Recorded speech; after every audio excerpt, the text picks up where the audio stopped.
Olá, meus amigos, tudo bem? Bom, o que eu gostaria hoje de tratar com vocês é, na verdade, iniciar com vocês o tratamento de um tema ainda hoje pulsante, que é o do dano moral. O dano moral é uma das questões ainda mais complexas do nosso direito, da nossa doutrina, da nossa jurisprudência.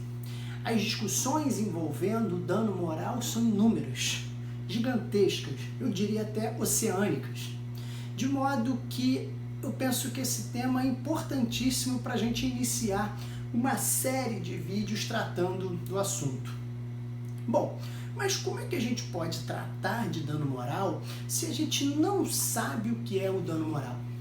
Então, neste primeiro vídeo, o que eu pretendo tratar aqui com vocês é da definição do dano moral. O que é o dano moral? Bom, primeiro, historicamente, em tempos remotos, não era reconhecida a possibilidade de se indenizar uma pessoa por dano moral. Essa impossibilidade de indenização por dano moral, ela decorria do fato de que se entendia que era impossível mensurar uma dor, um sofrimento, uma angústia, ou seja, uma lesão à esfera íntima, extrapatrimonial do sujeito. Então negava-se a possibilidade de se indenizar uma pessoa por dano moral sofrido. Bom, essa questão, no entanto, ela evoluiu. Ela avançou no sentido de permitir a indenização por dano moral, por se entender que esta indenização, na verdade, ela não tem caráter reparatório, ou seja, de retornar a vítima ao seu estado anterior, ao seu status quo, como ocorre com uma indenização por dano patrimonial, por exemplo, em que se repara o prejuízo patrimonial sofrido. O dano moral, na verdade, ele tem um caráter compensatório. Ele visa compensar financeiramente a pessoa por um dano que ela tenha sofrido na sua esfera extrapatrimonial. E esta possibilidade, essa consagração da possibilidade de se indenizar por dano moral, ela hoje está absolutamente sepultada, especialmente porque a nossa própria Constituição, no artigo 5º, nos incisos 5 e 10, expressamente prevê a possibilidade de reparação por dano moral. Então, primeiro, não há dúvidas da possibilidade hoje de se indenizar alguém por dano moral. Seria impensável se discutir essa questão atualmente. Mas veja, o que seria propriamente o dano moral? Bom, a caracterização do dano moral, ela passa por uma linha evolutiva. Ela passa por um caminho até chegar naquilo que hoje nós temos como a definição do conteúdo do dano moral. Primeiro, numa primeira visão, o dano moral era visto como a dor, o sofrimento, a angústia, a lesão à esfera íntima do sujeito, aos sentimentos do indivíduo. Então, o dano moral, ou seja, a lesão moral, era o sentimento que o indivíduo tinha ou tem por conta de uma conduta lesiva. Então, por exemplo, se você tem um nome negativado, você se sente humilhado, a sua honra atingida. E esse sentimento que se caracterizaria como o dano moral. Bom, esta visão subjetiva do dano moral, ela foi abandonada diante da dificuldade de se identificar essa lesão. Como assim? É praticamente impossível entrar no íntimo do ser, no íntimo da pessoa, para verificar se ela sofreu ou não esse dano moral.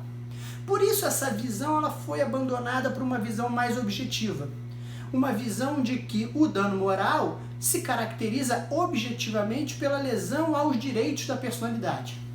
Então, se objetivamente há uma violação a um direito da personalidade, a um direito inato do sujeito, como a imagem, a honra, a integridade física, você teria aí o dano moral.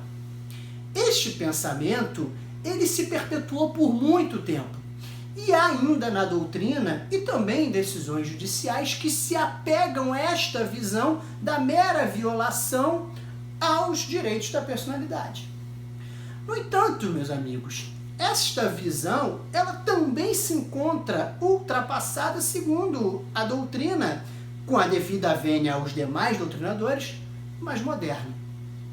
Isso porque o nosso Estado de Direito, ele é fundado, ele tem como um dos seus pilares a dignidade da pessoa humana. Lá no artigo 1º, inciso 3º da Constituição, nós temos aí a dignidade da pessoa humana como fundamento do Estado democrático de direito. E da dignidade humana decorre, emana a tutela da personalidade.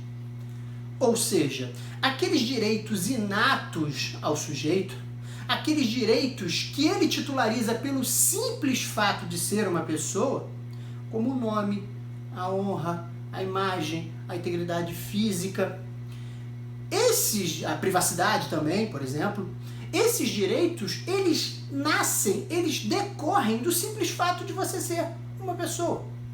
E isso, de modo lato, representa a dignidade da pessoa humana, a tutela da pessoa humana. Então, ao se proteger, ao se tutelar os direitos da personalidade, está se protegendo também a dignidade da pessoa humana. De modo que, na verdade, o dano moral, ele se caracteriza também objetivamente por essa lesão à dignidade humana de modo lato. E aí abrangida também a tutela da personalidade. De modo que qualquer ofensa à dignidade humana, qualquer conduta que traga em si uma violação, uma ofensa à dignidade da pessoa humana, ela se caracteriza como dano moral e não necessariamente apenas a violação a um direito da personalidade. Então o conceito de dano moral, ele é muito mais amplo. E aí vocês poderiam me perguntar, e aquele sentimento de dor, angústia, sofrimento, não tem valor algum? Tem.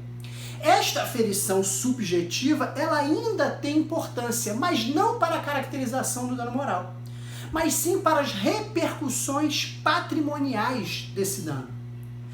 A indenização, ela será mensurada a partir dessas repercussões sobre a esfera íntima do sujeito. Obviamente, a conduta lesiva, aquela conduta ofensiva à dignidade, quanto maior dor, sofrimento, angústia causar a uma pessoa, maior será a indenização por dano moral. Então, gente, esta análise subjetiva, ela não se presta à caracterização do dano moral em si, mas serve para a mensuração do montante indenizatório. Então, gente, neste breve vídeo, o que eu trouxe para vocês aí é a identificação do dano moral. Este é o primeiro aspecto a ser examinado para que nós possamos avançar nos nossos estudos. Nós ainda vamos verificar como isso influi na indenização, esses aspectos íntimos, subjetivos, e como se prova isso, por exemplo. Vamos falar também do dano moral da pessoa jurídica, que eu pretendo reservar este assunto já para o nosso próximo vídeo.